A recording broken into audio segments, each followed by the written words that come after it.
Hello, today is March 6, 2013. My name is Kerekes, and we are at OHAM interviewing Polina Nazaykinskaya.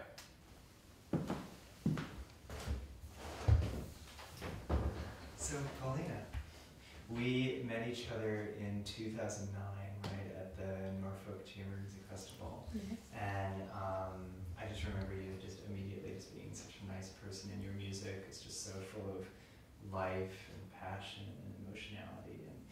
And we'll talk about that later, of course, but I wanted to start with just your background, and if you could tell us about what it was like growing up in Russia. Sure. And maybe a first musical memory. Of course. I was born and raised in a small town, industrial town of Tolyatti, in the middle of Russia. It's 1,000 kilometers from Moscow, southeast. My hometown is located on the beautiful Volga River, so it's gorgeous, just gorgeous surroundings. So I think growing up I was watching this beautiful nature around me. I think this affected my music in a way. I started my musical education quite early. I was about 4 years old when I started my professional music education. I had my first teacher when I was 4. I first started playing piano, then violin, and then flute. So I played 3 instruments when I was growing up. I attended a special music school in my hometown. I was so lucky. It was the first year that this school was founded, and I was the first sort of trial student. In my class we had only 9 people, very talented young musicians. They are all in professional music now. You know, they are graduates from Moscow Conservatory. So when I graduated from this music school, special music school, majoring in 3 instruments, I moved to Moscow to continue my education as a violinist in the Moscow Conservatory. So this is my beginnings, basically. Oh, wow. And were you composing at this time too? Actually, I started quite early.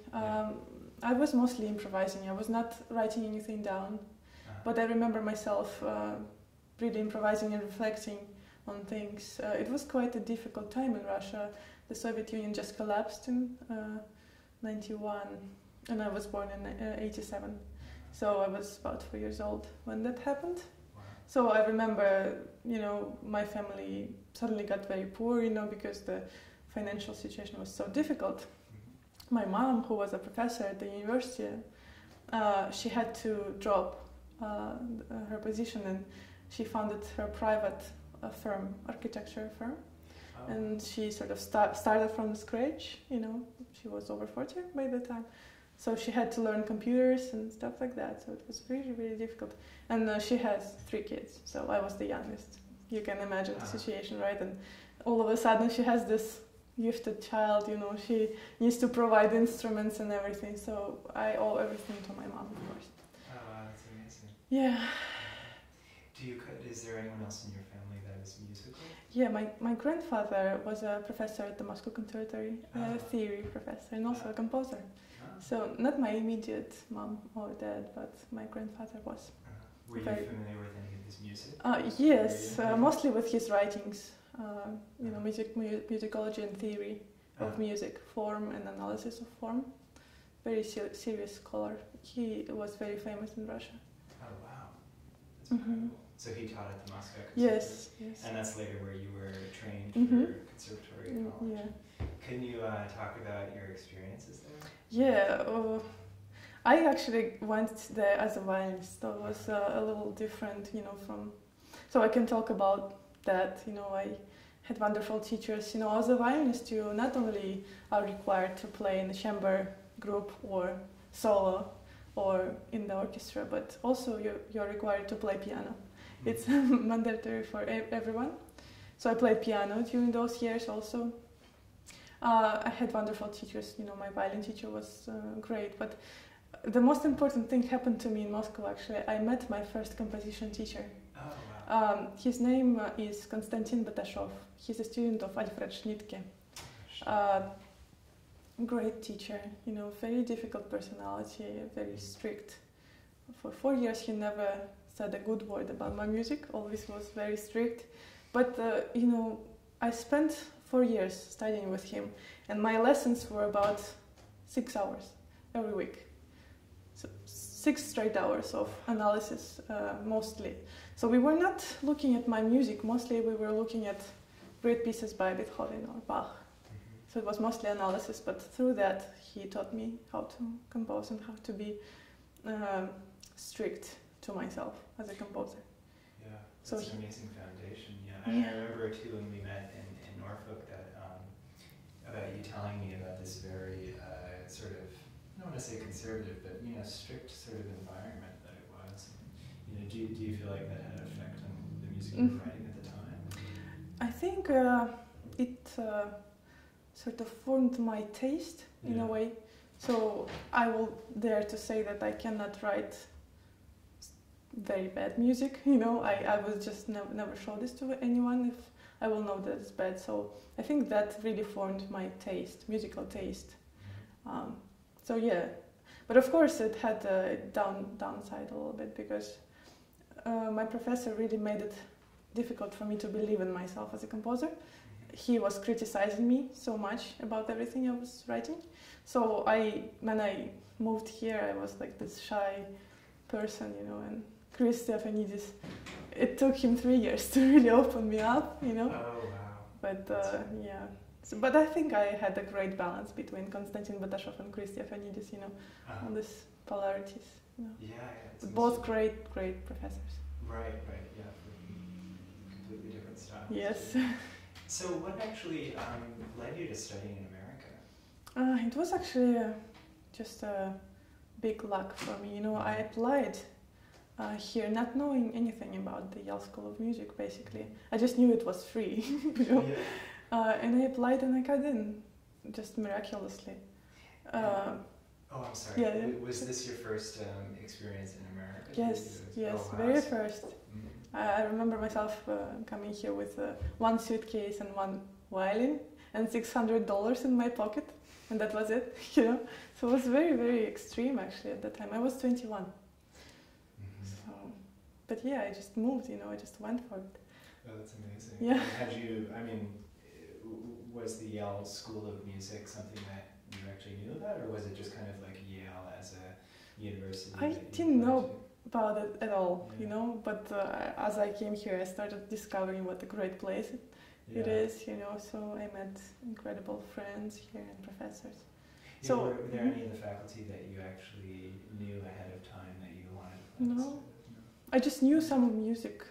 I liked, in fact I listened to some of the music, and of course I loved Ingram Marshall's music, I was so enchanted by his music, and I said to myself, well, if he teaches there, I'll go there, But, so no, I didn't know anyone, actually. Oh, wow. Well, it's funny you say Ingram Marshall too, because there is this connect with him and landscape very much exactly. too, and I think, and was that something that appealed to you? Yes. Yeah. Very gorgeous. Yeah, your piece, the Winter Bells that you submitted for us to listen, it can, conjures up these amazing landscapes, and I think you're so good at just achieving color through music Thank you. and emotionality through sound. And I'm wondering if you could talk about, the process of writing a piece, like what's the sort of beginning stages for you when you go about writing something? Sure. Well, about that piece, in particular, that was my very first orchestral piece. And just starting it was very difficult for me because I know I played in the orchestra for 12 years, so I know what is the orchestra and how this works. So, and I thought to myself that I need to have a great big idea to put it in the orchestra piece. It's not like writing another chamber piece, it's something completely different. So basically I started with searching for inspiration, and every year I go back home and I visit villages, Russian villages, and I collect songs, Russian songs, folk songs from the old people. And I just, I knock at the door and say, please sing for me something. And of course, it's difficult because it's mostly women, old women, because all men are long dead. So they pour some vodka, they invite you home. You have to quickly do this and listen. So, and then they start singing, and that's something that I cannot describe in words. It's just something incredible. They pair in three, and so it's a polyphony. You know, it's Russian polyphony. It's like full of dissonances, beautiful dissonance, like seconds and like fourths. You know, just gorgeous music. So I went in 2009 and collected several songs, and sort of started boiling them into an orchestral palette. So that was the foundation, I think, for my piece. So I usually do this, you know, I go back to my roots, musical roots, and really feel that I can relate to that. It's very natural for me, you know, melodic beginnings. So my music is filled with melodies.